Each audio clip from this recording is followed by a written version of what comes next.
Good morning, dear students. In the previous class, we discussed about sources. ಹೌದಲ್ವಾ? ನಾವು ಹಿಂದಿನ ತರಗತಿಯಲ್ಲಿ ಸೋರ್ಸಸ್ ಬಗ್ಗೆ ಡಿಸ್ಕಸ್ ಮಾಡಿದ್ವಿ. ಯಾವ್ಯಾವ ಬಗ್ಗೆ ಡಿಸ್ಕಸ್ ಮಾಡಿದ್ವಿ? ಲಿಟ್ರರಿ ಸೋರ್ಸಸ್ ಆ್ಯಂಡ್ ಆರ್ಚನಾಲಜಿಕಲ್ ಸೋರ್ಸಸ್ ಬಗ್ಗೆ ಡಿಸ್ಕಸ್ ಮಾಡಿದ್ವಿ. ಹೌದಲ್ವಾ?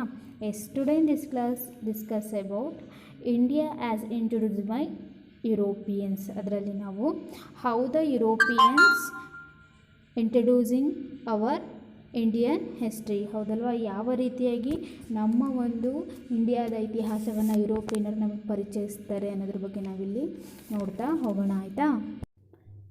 Sir William Jones contribute immensely to the study of ಇಂಡಿಯಾಲಜಿ.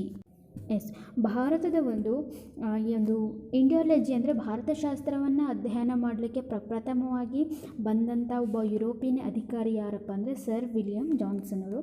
He came to India as a judge of the Supreme Court in Bengal. ಅವ್ರು ಏನು ಮಾಡ್ತಾರೆ, ಫಸ್ಟು ಒಂದು ಸುಪ್ರೀಂ ಕೋರ್ಟ್ನ ಜಡ್ಜ್ ಆಗಿ ಒಂದು ಭಾರತಕ್ಕೆ ಬರ್ತಾರೆ. ಎಲ್ಲಿ? ಬಂಗಾಳದ ಒಂದು ಸರ್ವೋಚ್ಚ ನ್ಯಾಯಾಲಯದ ಒಂದು ನ್ಯಾಯಾಧೀಶರಾಗಿ ಬರ್ತಾರೆ. ಯಾರು? ಸರ್ ವಿಲಿಯಂ ಜಾನ್ಸ್ ಅವರು. And established the Asiatic society in 1784 common era at Calcutta. ಅದೇ ರೀತಿಯಾಗಿ ಇವರು ಏನು ಮಾಡ್ತಾರೆ, ಒಂದು ಏಷ್ಯಾಟಿಕ್ ಸೊಸೈಟಿ ಅನ್ನೋದನ್ನು ಸ್ಥಾಪಿಸ್ತಾರೆ. ಎಷ್ಟರಲ್ಲಿ? 1784ರಲ್ಲಿ ಇವರು ಕಲ್ಕತ್ತಾದಲ್ಲಿ ಒಂದು ಏಷ್ಯಾಟಿಕ್ ಸೊಸೈಟಿ ಅಂತ ಹೇಳಿಬಿಟ್ಟು ಎಸ್ಟಾಬ್ಲಿಷನ್ನು ಮಾಡ್ತಾರೆ. Sir William Jones who was a multilingual expert translated the great works like Gita Govinda, Manava Dharmashastra and Kalidasa's Shakuntala from Sanskrit to English. ಅದೇ ರೀತಿಯಾಗಿ ಇವ್ರು ಏನು ಮಾಡ್ತಾರೆ, ಒಂದು ಬಹುಭಾಷಾ ಪಂಡಿತರಾಗಿರ್ತಾರೆ. ಅಂದರೆ ಮಲ್ಟಿ ಲೀಗಲ್ ಎಕ್ಸ್ಪರ್ಟ್ ಅಂದರೆ ಇವರೊಂದು ಬಹುಭಾಷಾ ಪಂಡಿತರಾಗಿರ್ತಾರೆ. ಅವರೇನು ಮಾಡ್ತಾರೆ, ಅವರು ಕೆಲವೊಂದು ಭಾರತ ಧರ್ಮಶಾಸ್ತ್ರದಲ್ಲಿ ಇರ್ತಕ್ಕಂಥ ಕೆಲವೊಂದು ಕೃತಿಗಳಾಗಿರ್ಬೋದು, ಅದೇ ರೀತಿ ಒಂದು ಕಾವ್ಯಗಳಾಗಿರ್ಬೋದು, ಗೀತಾ ಗೋವಿಂದ, ಅದೇ ರೀತಿ ಮಾನವ ಧರ್ಮಶಾಸ್ತ್ರ ಮತ್ತು ಅಭಿಜ್ಞಾನ ಶಾಕುಂತಲ ಅಂದರೆ ಕಾಳಿದಾಸ ರಚಿಸಿರ್ತಕ್ಕಂಥ ಅಭಿಜ್ಞಾನ ಶಾಕುಂತಲ ಆಗಿರ್ಬೋದು. ಇವೆಲ್ಲ ಯಾವ ಭಾಷೆಯಲ್ಲಿರ್ತವೆ? ಸ್ಯಾನ್ಸ್ಕ್ರಿಟ್ ಭಾಷೆಯಲ್ಲಿರ್ತವೆ. ಇವನ್ನ ಏನು ಮಾಡ್ತಾರೆ ಇವರು? ಹಿ ಕನ್ವರ್ಟೆಡ್ ಸ್ಯಾನ್ಸ್ಕ್ರಿಟ್ ಟು ಇಂಗ್ಲೀಷ್. ಅಂದರೆ ಆ ಒಂದು ಸಂಸ್ಕೃತ ಭಾಷೆಯಿಂದ ಒಂದು ಇಂಗ್ಲೀಷ್ ಭಾಷೆಗೆ ಏನು ಮಾಡ್ತಾರೆ, ತರ್ಜುಮೆಯನ್ನು ಮಾಡ್ತಾರೆ. ಯಾರು? Sir William ಜಾನ್ಸ್ರವರು.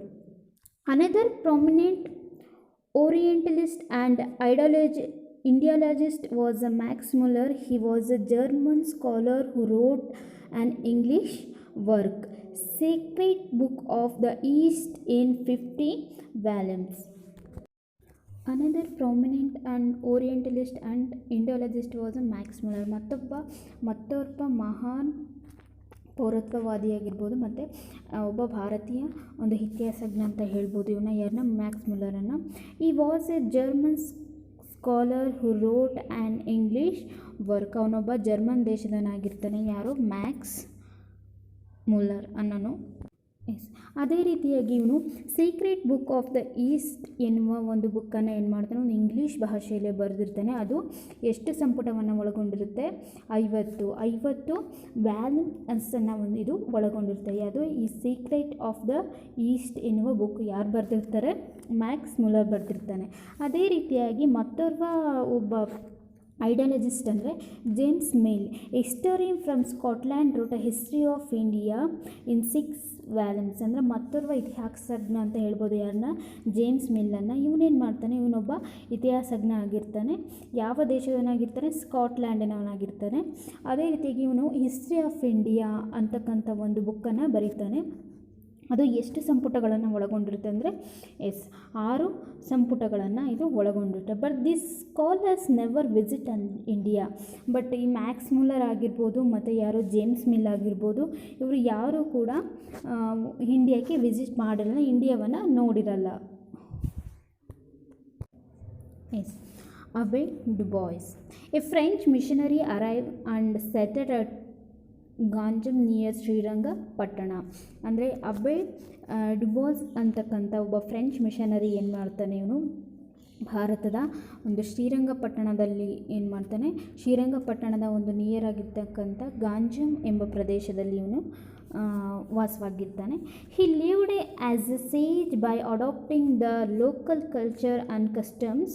He was called Dodda Swami by the local people. ಅಂದರೆ ಇವನೇನು ಮಾಡಿರ್ತಾನೆ, ಒಬ್ಬ ಸನ್ಯಾಸಿಯಂತೆ ಬದುಕ್ತಾ ಇರ್ತಾನೆ. ಅದೇ ರೀತಿಯಾಗಿ ಒಂದು ಸ್ಥಳೀಯ ಸಂಸ್ಕೃತಿ ಅಂದರೆ ಅಲ್ಲಿರ್ತಕ್ಕಂಥ ಸ್ಥಳೀಯ ಸಂಸ್ಕೃತಿಯನ್ನು ಅಡಾಪ್ಟ್ ಮಾಡ್ಕೊಂಡಿರ್ತಾನೆ. ಯಾರು? ಅಬ್ಬೆ ಡುಬಾಯ್ಸ್ ಅಂತಕ್ಕಂಥ ಒಬ್ಬ French missionary.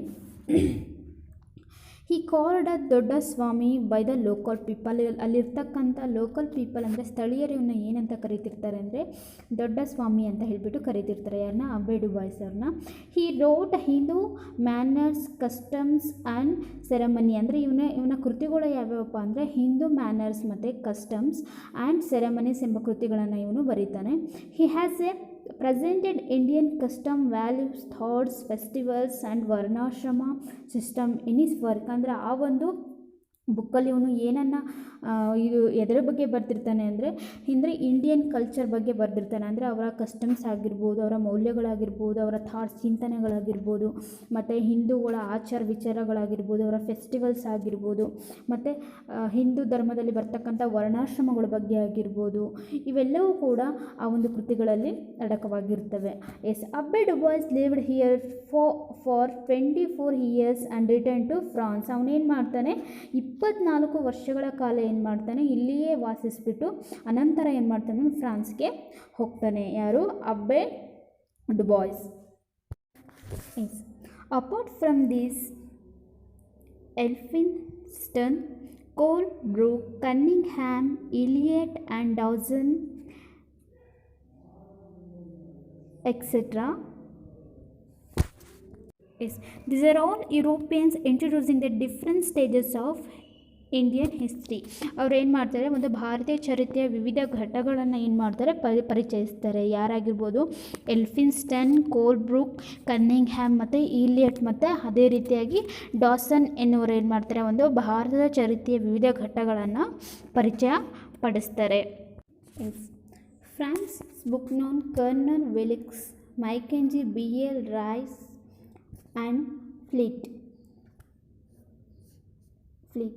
and other European scholars have successfully recorded and preserved inscriptions and manuscripts and chronicles and testimonies and contemporary events for the reconstruction of Karnataka history. Yes, ಅದೇ ರೀತಿ ಫ್ರಾನ್ಸಿಸ್ ಬುಕ್ನಾನ್ ಆಗಿರ್ಬೋದು, kernel ವಿಲಿಕ್ಸ್ ಮತ್ತು ಮೈಕೋಲೋ, B.L. Rain, fleet ಇವರೆಲ್ಲರೂ ಕೂಡ ಏನು ಮಾಡ್ತಾರೆ, ಯುರೋಪಿಯನ್ನರ್ ಅಂದರೆ ಕರ್ನಾಟಕ ಚರಿತ್ರೆ ರಚನೆಗೆ ಏನು ಮಾಡ್ತಾರೆ, ಒಂದು ಅಮೂಲ್ಯ ಆಧಾರಗಳಾದಂಥ ಶಾಸನಗಳಾಗಿರ್ಬೋದು, ಹಸ್ತಪ್ರತಿಗಳಾಗಿರ್ಬೋದು, ಇವುಗಳನ್ನು ಏನು ಮಾಡ್ತಾರೆ, ಸಂಗ್ರಹಿಸ್ತಾರೆ.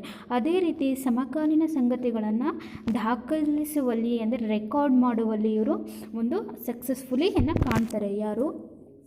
ಫ್ರಾನ್ಸಿಸ್ ಬುಕ್ನಾನ್, ಕರ್ನಲ್ ವಿಲಿಕ್ಸ್ ಮತ್ತು ಮೈಕೆಂಜಿ, B.L. ರೈಸ್ ಮತ್ತು ಫ್ಲೀಟ್ ರವರು. Thus, Europeans have been successfully in introducing a novel way of understanding and constructing history to the Indians. In this way, they have provided Indians a new process of thinking and new representative to construct history. ಈ ರೀತಿಯಾಗಿ ಈ Europeans ಏನು ಮಾಡ್ತಾರೆ, ಭಾರತೀಯರಿಗೆ ಒಂದು ಹೊಸ ಮಾದರಿಯ ಚರಿತ್ರೆಯನ್ನು ಒಂದು ಕಟ್ಟುವುದಾಗಿರ್ಬೋದು, ಅದೇ ರೀತಿ ನೋಡುವುದಾಗಿರ್ಬೋದು, ಈ ಒಂದು ಕ್ರಮವನ್ನು ಏನು ಮಾಡ್ತಾರೆ, ಯುರೋಪಿಯನ್ನರು ಭಾರತೀಯರಿಗೆ ಕಲಿಸುವಲ್ಲಿ ಏನು ಮಾಡ್ತಾರೆ, ಸಫಲತೆಯನ್ನು ಕಾಣ್ತಾರೆ. ಅದೇ ರೀತಿಯಾಗಿ ಆ ಮೂಲಕ ಭಾರತೀಯರಿಗೆ ಏನು ಮಾಡ್ತಾರೆ, ಒಂದು ಥಿಂಕಿಂಗ್ ಕೆಪಾಸಿಟಿ ಅಂದರೆ ಆಲೋಚನಾ ಕ್ರಮವನ್ನು ಏನು ಮಾಡ್ತಾರೆ, ಭಾರತೀಯರ ಒಂದು ಥಿಂಕಿಂಗ್ ಒಂದು ಕ್ರಮವನ್ನು ಇವರು ಬದಲಾಯಿಸ್ತಾರೆ. ಯಾರು? ಯುರೋಪಿಯನ್ನರು. ಅವರು ಹೇಗೆ ಇತಿಹಾಸವನ್ನು ಕನ್ಸ್ಟ್ರಕ್ಟ್ ಮಾಡ್ಕೊಳ್ತಾ ಹೋದರು, ಸೊ ಅದೇ ರೀತಿಯಾಗಿ ಭಾರತೀಯರಿಗೂ ಕೂಡ ಏನು ಮಾಡ್ತಾರೆ, ಆ ಒಂದು ಇತಿಹಾಸವನ್ನು ಕಟ್ಟುವ ಕ್ರಮವಾಗಿರ್ಬೋದು ಮತ್ತು ನೋಡುವ ಕ್ರಮವಾಗಿರ್ಬೋದು, ಅದನ್ನೆಲ್ಲವೂ ಕೂಡ ಇವರು ಬದಲಾಯಿಸ್ತಾರೆ. ಯಾರಲ್ಲಿ? ಭಾರತೀಯರಲ್ಲಿ. New words. Jesuit. Jesuit means in 1534, Ignatius Loyola established the Society of Jesus in Paris. This is a male religious congregation of the Catholic Church. The member of the Society of Jesus are known as Jesuits. ಈ ಜೇಸುಟ್ ಅಂದರೆ ಇದನ್ನು Ignatius Loyola ಅಂತಕ್ಕಂಥನು ಈ ಜೇಸುಟ್ ಎನ್ನುವ ಒಂದು ಸಂಸ್ಥೆಯನ್ನು ಸ್ಥಾಪಿಸ್ತಾನೆ. The society of Jesus in Paris ಅಂದರೆ ಒಂದು ಜೀಸಸ್ನ ಒಂದು ಅನುಯಾಯಿಗಳು ಇರ್ತಕ್ಕಂಥ ಮೇಲ್ ರಿಲಿಜನ್ಸ್ ಅಂದರೆ ಪುರುಷರು ಇರ್ತಕ್ಕಂಥ ಒಂದು ಪಂಥವನ್ನು ಏನಂತ ಕರಿತೀವಿ, ಜೇಸುಟ್ ಅಂತ ಹೇಳಿಬಿಟ್ಟು ಕರಿತೀವಿ. ಇದು ಏನಾಗಿರುತ್ತೆ, ಇದೊಂದು ಕ್ಯಾಥೋಲಿಕ್ ಚರ್ಚ್ನ ಸದಸ್ಯರುಗಳನ್ನು ಒಳಗೊಂಡಿರುತ್ತೆ. The members of society of Jesus are now as a Jesuits ಅಂದರೆ ಈ ಒಂದು ಸಂಸ್ಥೆಯ ಮೆಂಬರ್ಸನ್ನು ನಾವೇನಂತ ಕರಿತೀವಿ, ಜೇಸುಟ್ ಅಂತ ಹೇಳಿಬಿಟ್ಟು ಕರಿತೀವಿ. ಇದನ್ನು ಎಷ್ಟರಲ್ಲಿ ಎಸ್ಟಾಬ್ಲಿಷ್ ಮಾಡ್ತಾನೆ, Ignatius Loyola in 1534 common era ಅಂದರೆ 1534ರಲ್ಲಿ ಎಸ್ಟಾಬ್ಲಿಷನ್ನು ಮಾಡ್ತಾನೆ. Next missionaries. The religious preachers who are sent to foreign culture to spread Christian religion ಅಂದರೆ ಮಿಷನರೀಸ್ ಅಂದರೆ ನೆರೆಯ ರಾಷ್ಟ್ರದಿಂದ ಇನ್ನೊಂದು ಬೇರೆ ದೇಶಕ್ಕೆ ತಮ್ಮ ಒಂದು ಕ್ರಿಶ್ಚಿಯನ್ ಧರ್ಮವನ್ನು ಸ್ಪ್ರೆಡ್ ಮಾಡಲಿಕ್ಕೆ ಹೋಗ್ತಕ್ಕಂಥ ಒಂದು ಧರ್ಮ ಪ್ರವರ್ತಕರನ್ನು ನಾವೇನಂತ ಕರಿತೀವಿ, ಮಿಷನರೀಸ್ ಅಂತ ಹೇಳಿಬಿಟ್ಟು ಕರಿತೀವಿ. Next Indology.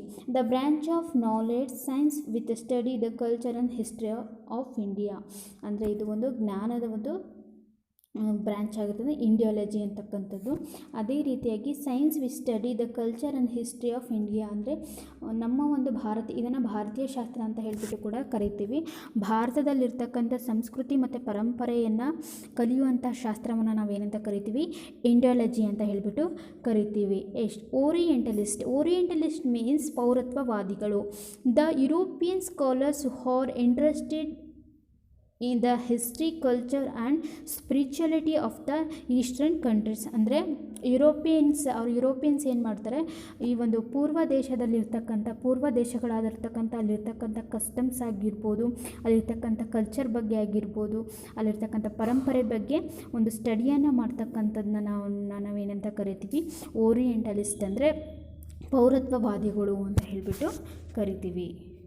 S students, today in this class we discuss about Indians has introducing by Europeans. ಅದರಲ್ಲಿ ನಾವು how the Europeans introducing Indian history ಇದ್ರ ಬಗ್ಗೆ ನಾವು ನೋಡಿದ್ವಿ, ಹೌದಲ್ವಾ? Yes, thank you.